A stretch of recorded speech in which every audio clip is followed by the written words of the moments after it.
This day has meant a lot to me, and I know that some people are like, oh, it's just, a day or this and that, but it's so much more to me because I get to bring all my family, I get to bring all my friends, and we get to celebrate what this has brought us, and I'm super excited for that. Cheers.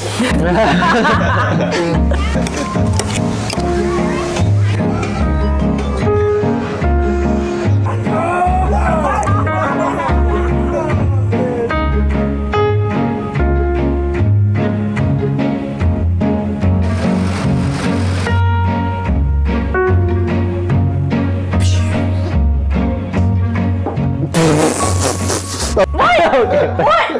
Okay. Take two. Take 23. Take.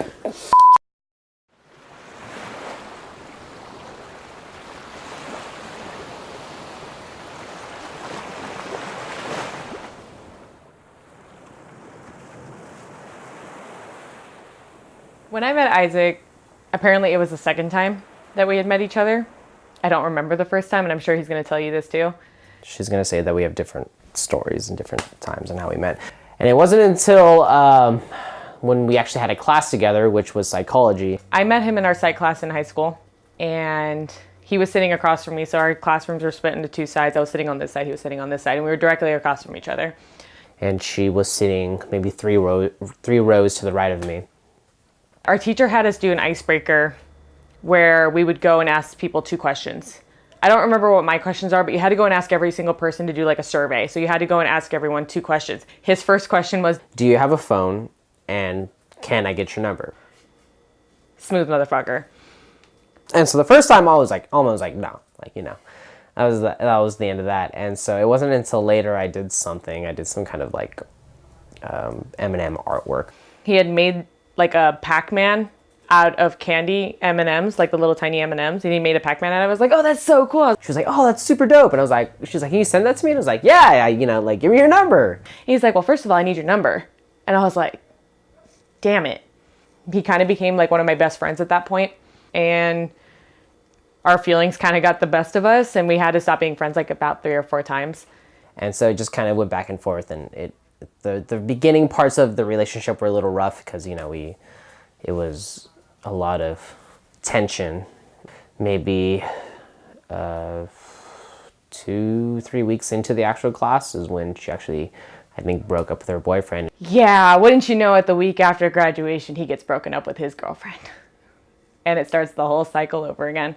And then a couple weeks later, we went to the mall with Kevin. Homie, you've been there since the beginning.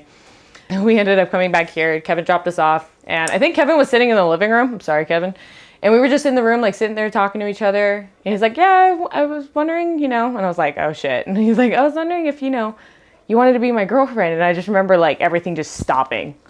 And I was like, oh my God, it's happening. And lo and behold, 9 years later, here we are.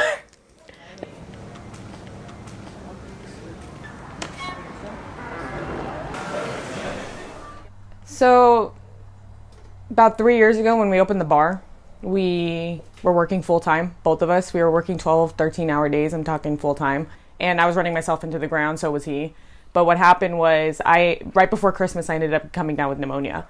And I was out of the restaurant for 3 weeks. I couldn't do anything. I was stuck in bed.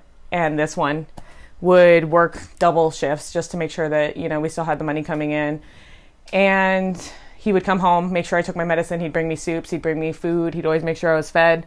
He's just always there for me. And he always makes sure that I'm taken care of no matter what. And that was when I knew. Things will go on. Things will be temporary. I have a lot of negative mindsets that make me think that, this is it. That's all it's going to be. But he has a way of being positive about situations that I really admire. And so with his guidance and with his help, that I've actually learned that, not everything is permanent, that things are able to change, and that this is only temporary.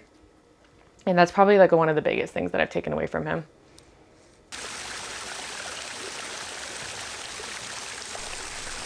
The one thing I like most about his personality would be that he's the calm one.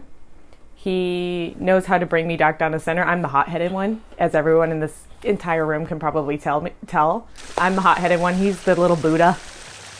Whenever I woke up and she was there, I felt happy, I felt comfortable, and when she's not here, it's the worst thing ever. I wake up all the time, I feel lonely, and to see her there, I don't know, it just felt like, yeah, this is somebody I could definitely spend the rest of my life with.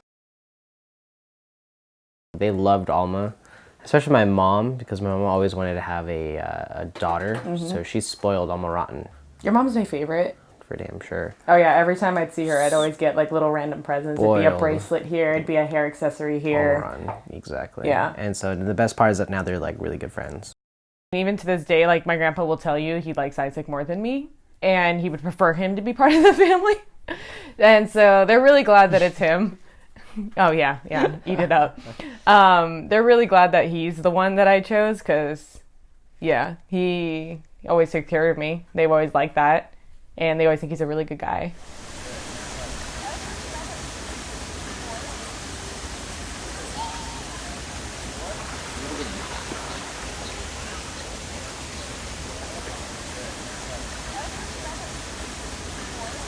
She's very hard to get out of bed. To be fair, I'm taking meds that help me knock out, so I mean, you have no excuse. She sets 10 alarms, and the best part is that she wakes up for every alarm until the last one and presses snooze all the way until the very last one.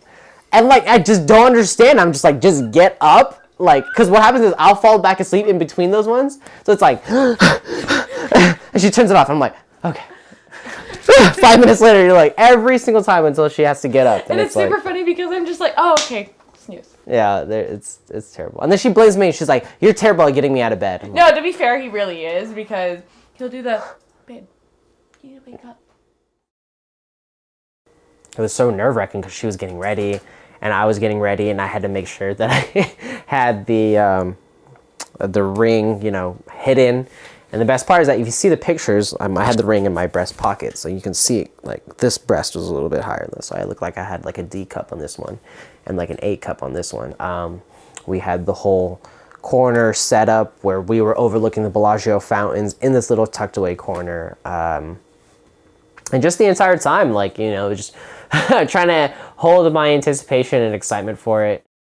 He goes and sets it on the table, and as soon as he pulls up the silver tray on it, everything stopped. And everything was a blur at the same time. And then all of a sudden I look down at the plate, and on the plate it has the little Eiffel Tower broken in half, and in the middle my ring is sitting there. I remember barely uttering the words will you marry me? And it was almost a whisper because I was so nervous. But of course I said yes, and it was the most surreal moment of my life. It was great, she said yes, and the night after that was just wonderful. We went to the top of the Eiffel Tower just to overlook the entire Vegas Strip, and then being able to go party out at EDC was the best part about it, so that was primo. Thank you to our friends and family for making this day possible. And for everyone that listened to us bitch and complain. It's been a long journey. It's been 9 years, but I wouldn't have done it any other way. Yep.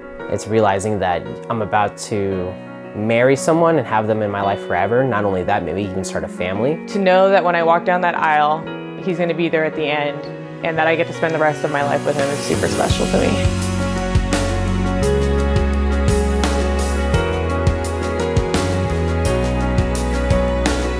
Charismatic, carefree, and my soulmate.